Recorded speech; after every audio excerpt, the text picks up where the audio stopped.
Assalamualaikum warahmatullahi wabarakatuh. Alhamdulillahilladzi wassalatu wassalamu ala asyrafil anbiya wal mursalin wa ala alihi wa sahbihi ajma'in. Amma ba'du. Ittaqullaha haqqa tuqatih wa la tamutunna illa wa antum muslimun. Rabbi shrah li sadri wa yassir li amri wahlul 'uqdatam min lisani yafqahu qawli. Amma ba'du. Puja dan puji syukur marilah kita aturkan kepada Allah Subhanahu wa taala yang telah memberikan begitu banyak nikmat kepada kita, baik nikmat iman, nikmat Islam, dan nikmat panjang umur, sehingga kita bisa berjumpa di kesempatan pada hari ini. Salawat dan salam teriring dan tercurah kepada bimbingan kita Nabi besar Muhammad sallallahu alaihi wasallam. Tidak lupa barokah kedua orang tua, barokah guru, dan juga barokah dari para wali-walinya Allah. Mudah-mudahan di kesempatan pada hari ini diciprati untuk kita semua. Amin, Allahumma amin. Di kesempatan pada hari ini, pribadi ingin menjelaskan mengenai bab daripada konsep sebuah pengobatan alternatif. Di dalam konsep sebuah pengobatan alternatif, banyak metode yang dilakukan para pengobat. Ada yang menggunakan teknik tenaga dalam, ada yang menggunakan teknik totok syaraf, ada yang menggunakan teknik yang dinamakan dengan akupresur, ada juga teknik menggunakan urut, dan juga ada juga teknik menggunakan ayat-ayat suci Al-Quran. Ini adalah teknik yang digunakan oleh para pengobat alternatif dengan konsep dan metode yang terukur dan terarah.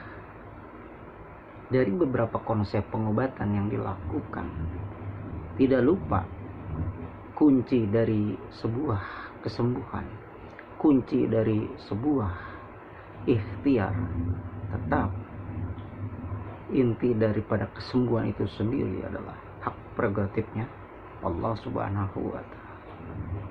Seberapapun besarnya kita mempunyai konsep yang canggih, seberapapun besarnya kita mempunyai konsep yang mumpuni atau ilmu yang mumpuni, semua itu tidak ada artinya kalau bukan kehendak ridhonya Allah.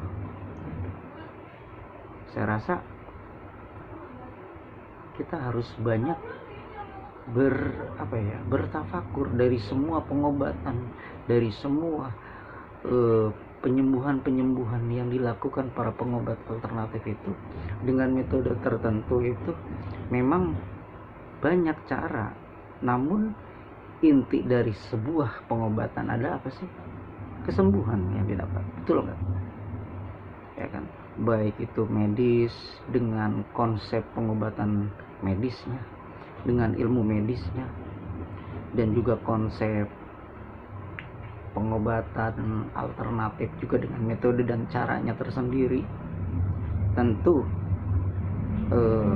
tidak bisa disamaratakan kesembuhan. Bisa sembuh dengan cara medis, bisa sembuh dengan cara alternatif, bisa sembuh dengan cara begini gitu. Kadangkala ya itulah adilnya Allah dalam menentukan satu kesembuhan. Ada seseorang yang berobat ke dokter contohnya, sembuh. Itu karena bukan dari dokternya loh, bukan dikarenakan dari obatnya loh. Itu semua atas kehendaknya, gitu kan. Banyak juga orang yang berobat ke dokter, ke rumah sakit, yang meninggal nggak sembuh, walaupun istilah kasar, mereka menggunakan teknologi yang begitu canggih, tapi tidak menjadi satu jaminan dalam satu buah pengobatan untuk sembuh. Itu tidak jaminan, itu hanya langkah upaya atau ikhtiar. Inti dari kesembuhan itu sendiri tetap milik Allah Subhanahu wa Ta'ala. Dan begitu sebaliknya, banyak juga yang saya tanganin, banyak juga teman-teman di alternatif yang mereka tanganin, banyak juga yang nggak sembuh. Itu bukan satu hal yang diharuskan kita wajib sembuh dalam berobat ke medis maupun ke alternatif, karena itu hak prerogatifnya Allah yang memberikan kesembuhan itu sendiri. Gitu. Di alternatif banyak yang nggak sembuh. Kenapa nggak sembuh? Kenapa? Ini pertanyaan, satu buah pertanyaan. Kenapa Pak? Saya kok sudah ditotok, sudah dilakukan transfer energi, tapi tidak ada kesembuhan di situ. Hei, ingat, manusia hanya berusaha. Ya, tidak ada manusia yang bisa menyembuhkan sampai detik ini. Anda punya uang 1 miliar, coba Anda beri sembuh ke rumah sakit, ada? Nggak ada jawabannya, nggak ada. Jadi berapapun nominal rupiah yang Anda punya, berapapun nominal angka yang tidak terbatas Anda punya rekening, tentu tidak akan bisa memberikan satu kesembuhan, karena kesembuhan itu hak prerogatifnya Allah Subhanahu wa Ta'ala. Kita disuruh apa sih? Ud'uni astajib lakum, berdoalah kepadaku, niscaya aku kabulkan. Namun doa siapa kita tidak tahu, gitu kan?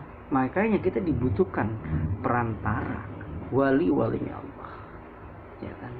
Siapa sih wali-walinya Allah? Wali-walinya Allah itu adalah orang-orang yang mencintai Allah, dan Allah pun mencintai sebaliknya. Itu adalah wali-walinya Allah, cinta yang terbalas. Beliau-beliau, para kekasih-kekasihnya Allah itu, mereka tidak terlihat secara fisik. Kadang-kadang seorang wali-walinya Allah bertampang biasa-biasa saja. Terkadang wali-walinya Allah tidak menampakkan satu buah kealiman, terkadang menutupi karomah-karomah yang beliau punya itu, mereka tutupi. Beda dengan kita so pinter, kita so hebat, kita so bisa begini begitu, padahal nol gitu. Makanya kita butuh yang dinamakan adalah wasilah ataupun perantara, ya. Contohnya, kenapa kita butuh wasilah, kenapa kita butuh perantara? Karena kita bukan wali-walinya Allah, kita bukan rasulnya Allah, kita bukan kekasihnya Allah yang dekat dengan Allah. Kita tuh masih manusia pendosa, saudaraku. Manusia yang banyak hilaf, manusia yang banyak berbuat maksiat. Tiap hari, tiap saat, tiap detik kita melakukan maksiat. Mata kita melihat pandangan yang bukan seharusnya, mulut kita berkata kadang menyakitkan orang lain. Itu adalah satu buah maksiat yang terus kita lakukan. Apakah doa kita bisa sampai kalau di dalam diri kita itu banyak kotoran-kotoran hati, banyak berbuat kesalahan, banyak bermaksiat, dan banyak lupa kepada Allah? Tentunya doa kita tidak bisa langsung tembus sampai ke langit ketujuh, apalagi sampai ke alam lahut, ya. Jadi dasarnya kita untuk bisa menembus daripada alam lahut, dari langit pertama, langit kedua, langit ketiga, langit keempat, kelima, keenam, sampai langit ketujuh, dan sampai ke alam lahut, alam ketuhanan, tentunya dibutuhkan doa seorang wali-walinya Allah. Sebagai contoh, Syekh Abdul Qadir Jalani radhiyallahu anhu, kita berwasilah. Seorang guru berpesan kepada saya pribadi, wasilah itu penting karena untuk menyambung doa kita untuk bisa sampai tembus ke dalam alam lahut, ya, alam ketuhanan.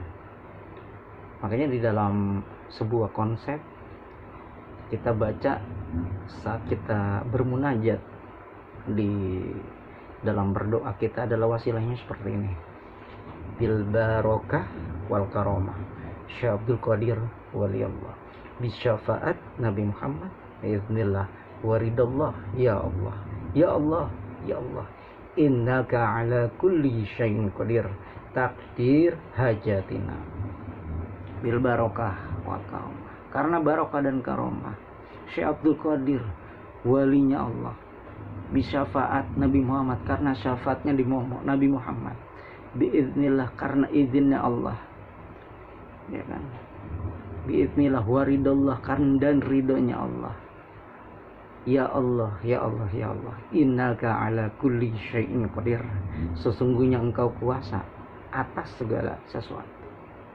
Ya, dari bacaan ini sudah jelas kita itu membutuhkan wasilah. Setelah itu kita minta sama Allah apa yang kita maksud, apa yang kita tuju, ya kan, tentunya melalui perantara wali-walinya Allah. Nggak bisa langsung ke Rasulullah, ya kan. Kita butuh, kenapa kita berwasilah kepada Kanjeng Syekh Abdul Qadir Jalani? Beliau adalah penghulunya para wali, rajanya para wali, ya kan.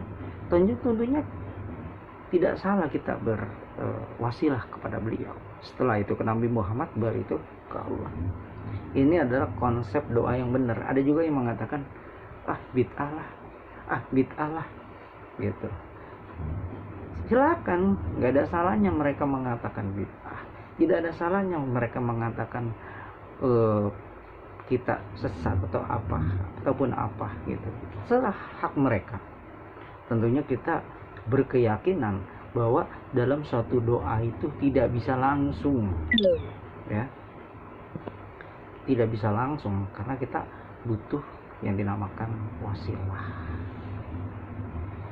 Mudah-mudahan di kesempatan pada hari ini kita semua diberikan kesehatan yang sempurna, dan buat teman-temanku dan saudaraku yang saat ini masih sakit, tentunya jangan pernah berputus asa, karena yakinlah sebuah penyakit itu adalah bentuk ujian, ya kan. Apakah kita sabar diberikan sakit, apakah kita berputus asa? Tentunya jangan pernah ada rasa putus asa dalam berupaya dalam ikhtiar pengobatan, saudaraku, baik medis maupun ke alternatif, gitu. Kita semangati diri kita bahwa keyakinan kita sembuh itu harus tinggi, karena tanpa semangat yang tinggi tentu tidak akan kita mendapatkan apa yang kita inginkan, saudaraku, gitu. Berupaya, ya kan, kita harus mengiringi suatu doa, usaha, selepasnya kita tawakal. Kalau kita sudah doa, sudah berusaha, sudah tawakal, belum sembuh juga tawakal. Itu berarti adalah penghapusan dosa-dosa kita yang memang diberikan satu ujian penyakit itu agar kita lebih introspeksi diri, memperbaiki diri, istilahnya itu sebagai muhasabah, gitu. Kurang lebihnya seperti itu. Apabila ada salah-salah ucap dan salah kata, saya mohon maaf. Billahi taufik wal hidayah. Wassalamualaikum warahmatullahi wabarakatuh.